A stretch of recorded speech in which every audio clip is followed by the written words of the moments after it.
Yes, good morning friends. आज अपन जो एक टॉपिक पढ़ने वाले हैं उसका नाम है रिकॉन्स्टिट्यूशन। और रिकॉन्स्टिट्यूशन इस सीरीज के अंदर मैं आज जो आपको पढ़ाने वाला हूं वो पढ़ाने वाला हूं रिटायरमेंट एंड डेथ। देखो मैंने टॉपिक लिख रखा है रिटायरमेंट एंड डेथ।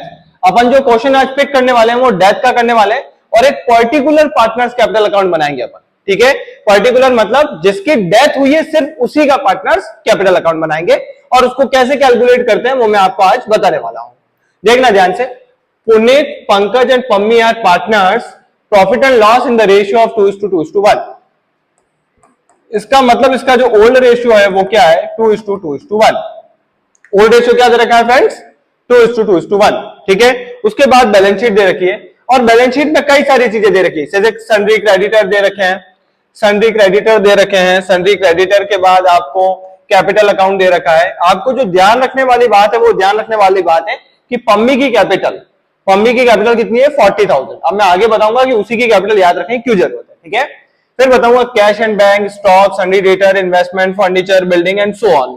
ठीक है, उसके बाद आप ध्यान से देखना यहां पर लिख रखा है पम्मी डाइड ऑन 30 सितंबर। अब पता पड़ा मैं पम्मी की कैपिटल ही क्यों बोल रहा था। पम्मी की कैपिटल इसलिए बोल रहा था क्योंकि पम्मी की जो कैपिटल है वो 40,000 रुपीज है और पम्मी की क्या हो गई है डेथ हो गई है। कब डेथ हुई 30 सितंबर। अब अगर वो उसका ओल्ड रेशियो कितना है, ओल्ड रेशियो है 2:1। ठीक है, इसका मतलब ये है पुनीत, पंकज और पम्मी। इसका मतलब पम्मी का हिस्सा कितना हो गया 1/5। ठीक है, अब ये इसकी डेथ कब हुई बेटा 30 सितंबर। 30 सितंबर मतलब वो कितने समय जिंदा रहा, कितने समय जिंदा रहा 6 मंथ।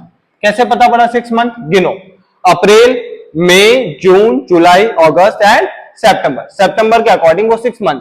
इसका मतलब अपन कुछ भी कैलकुलेशन करेंगे तो 6/12 करना पड़ेगा क्योंकि वो 12 मंथ में से 6 मंथ अपने पास क्या रहा है जिंदा रहा है। उसको प्रॉफिट भी मिलेगा तो वो इस बेस पे ही मिलेगा।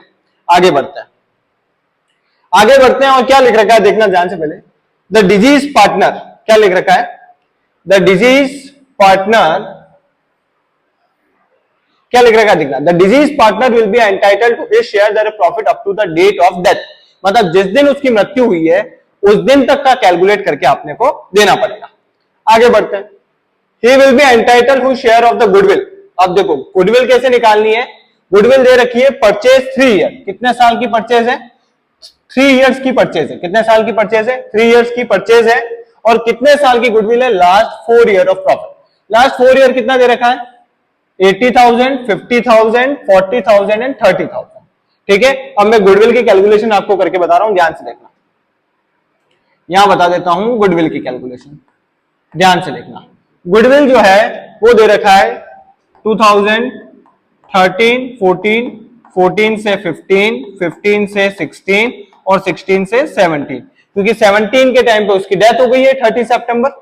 अब देखो कितना कितना दे रखा है 80,000, 80 के बाद दे रखा है 50,000, 50 के बाद दे रखा है 40 एंड 30,000।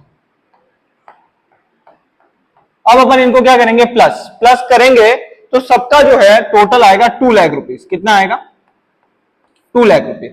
इसका मतलब चारों साल का जो प्रॉफिट है वो है 2 लाख रुपए। कितना है 2 लाख रुपए। अब देखना ध्यान से, जब चारों साल का अगर प्रॉफिट 2 लाख रुपए है, कितने साल का है 4 साल का, और कितने ईयर की परचेज है 3 ईयर। तो 4 1 जा 4, 4 5 जा 20 और ये मेरा हो गया 1,50,000 रुपीज। 1,50,000 रुपीज क्या है 1,50,000 रुपीज गुडविल है पूरे फॉर्म की, गुडविल है पूरे फॉर्म की। अब बताओ इसके हिस्से की कितनी है, इसके हिस्से का कितना हो जाएगा 1/5। 5 1 जा 5, 5 3 जा 15। इसका मतलब 30,000 रुपीज पम्मी की गुडविल है। ठीक है, और आप सबको पता है अगर कोई जा रहा है कोई आ रहा है तो गुडविल कौन से रेशियो में बढ़ती है दोस्तों, गेनिंग और सेक्रीफाइस। अब देखो गुडविल मैंने यहां पर निकाली 30,000 रुपीज।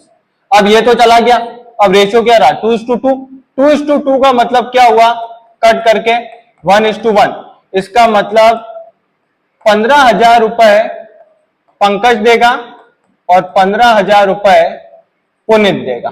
ठीक है, ये पुनीत है और ये पंकज है। गुडविल का ट्रीटमेंट समझ में आ गया। अब क्वेश्चन क्या कह रहा है, the drawing of the disease partner of the 10,000।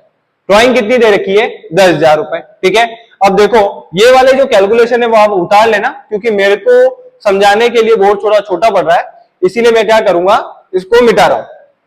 ठीक है, इसको मिटा रहा हूं, आप उतार सकते हैं। ठीक है, और मैंने गुडविल यहां पर लिख दी है।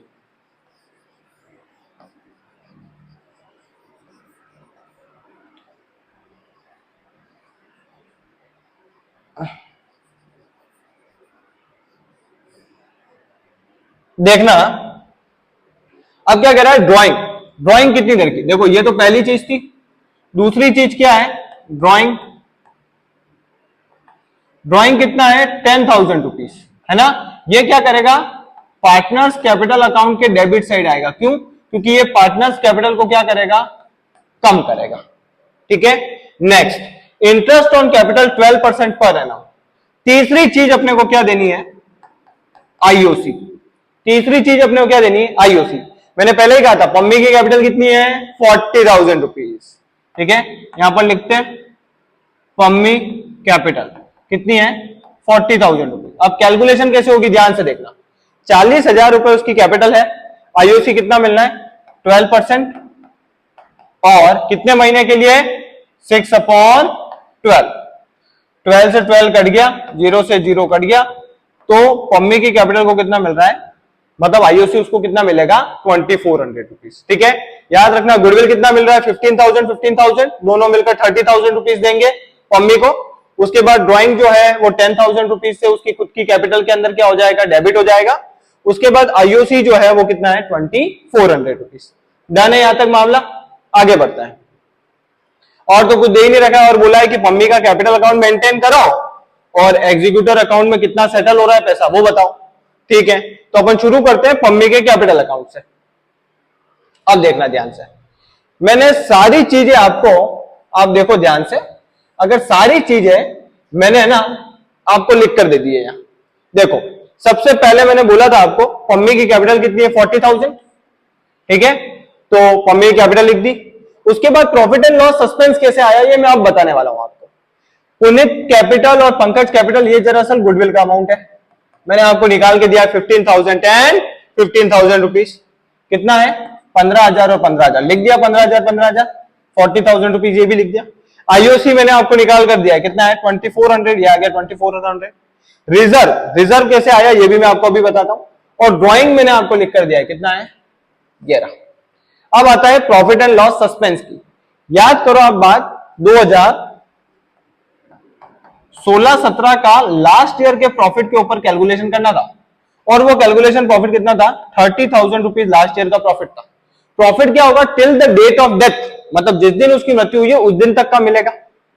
सबसे पहले देखते हैं कि उसका हिस्सा कितना है। 1/5 है यहाँ पर, 1/5, और वो कितने महीने जिंदा रहा है? 6/12। इसको आप जब कट डाउन करोगे तो पीएनएल का बैलेंस आएगा 3,000 रुपीज। कितना आएगा? 3,000 रुपीज। कैसे आएगा देख लेते हैं। 6 1 जा 6, 6 2 जा 12, 2 का क्या हो जाएगा? 15, और 15 5 1 जा 5, 5 3 जा 15, तो 3,000 रुपीज पीएनएल। अब यहां पर देखो ध्यान से देखना, अब यहां लिखा है profit and loss suspense. Profit and loss suspense इसलिए लिखा है क्योंकि ये जो अकाउंट बन रहा है वो बन रहा है 30 सितंबर के दिन, क्योंकि ना तो ये अकाउंटिंग ईयर ओपनिंग है ना ये क्लोजिंग है। ये उस दिन अकाउंट बन रहा है जिस दिन उस बंदे की डेथ हुई है। तो जिस दिन डेथ हुई है उसके हिसाब से इसका प्रॉफिट कितना बन रहा है? 3,000 रुपीज। डन है यहां तक? अब देखना रिजर्व बताता हूं मैं आपको, लास्ट है रिजर्व। रिजर्व कैसे आया? देखो रिजर्व इसलिए आया ऐसा क्योंकि यहां पर रिजर्व कितना दे रखा है? 50,000 रुपए रिजर्व दे रखा है। कितना दे रखा है? 50,000 रुपए रिजर्व दे रखा है। अब मैं आपको वहीं लेके चलता हूं। रिजर्व कितना दे रखा है दोस्तों? 50,000। तो ये क्या होगा? 50,000 का रिजर्व, और उसका हिस्सा कितना है? देखो 1/5, तो 5 1 जा 5, तो कितना आया? 10,000 रुपीज। इसीलिए अमाउंट 10,000 रुपीज आ गया। अब अपन जो भी कभी कैपिटल अकाउंट बनाते हैं तो अपन क्या करते हैं? इस साइड को सबको प्लस करते, इसको प्लस करते, और जिधर बैलेंस बचता है उधर लिखते हैं। इन सबको जब प्लस किया तो आंसर आएगा 85,400। आंसर क्या आएगा? 85,400। 85,400 में से जब मैं 10,000 माइनस कर दूंगा तो आंसर विल बी 75,400। आंसर क्या आया? 75,400। देखो मैंने सारी कैलकुलेशन आपको यही करके दी है। गुडविल का ट्रीटमेंट दिया है, ओल्ड रेशियो लिखा है, उसका हिस्सा कितना है? 30 सितंबर को उसकी डेथ हुई है, 6 मंथ वो रहने वाला है। उसके बाद ड्राइंग आपको बता दी, आईओसी बता दिया, रिजर्व बता दिया और प्रॉफिट एंड लॉस सस्पेंस भी बता दिया। फिर क्या हो रहा है कि एग्जीक्यूटर के अकाउंट में इधर भी प्लस किया, इधर भी प्लस किया, माइनस करने पर 85,400 को 10,000 में से अपन ने क्या किया, माइनस किया। कैसे आया लिखते हैं, 85,400 को 10,000 में से माइनस किया, तो आंसर विल बी 75,400। ठीक है, ये है एग्जीक्यूटर अकाउंट। एग्जीक्यूटर क्यों बोलते हैं इसको, क्योंकि जिस किसी भी पार्टनर की अगर डेथ हो जाती है तो वो जो पैसा है, जो पैसा बना है वो किसमें, एग्जीक्यूटर में जाएगा, मतलब उसके नॉमिनी को जाएगा, इसीलिए उसको बोलते हैं फर्मीज एग्जीक्यूटर अकाउंट। अब ये पैसा कई तरीके से दिया जा सकता है। कैसे, या तो वो थोड़ा बहुत पैसा कैश में दे दे और थोड़ा बहुत पैसा इंस्टॉलमेंट में दे दे, या पूरा ही पैसा इंस्टॉलमेंट में दे दे, या पूरा ही पैसा कैश में दे दे। इसके आगे एक और अकाउंट बनता है जिसको बोलते हैं एग्जीक्यूटर्स अकाउंट। वो अकाउंट मैं आपको नेक्स्ट वीडियो में बताऊंगा। आज के लिए बस इतना काफी है। धन्यवाद, थैंक यू।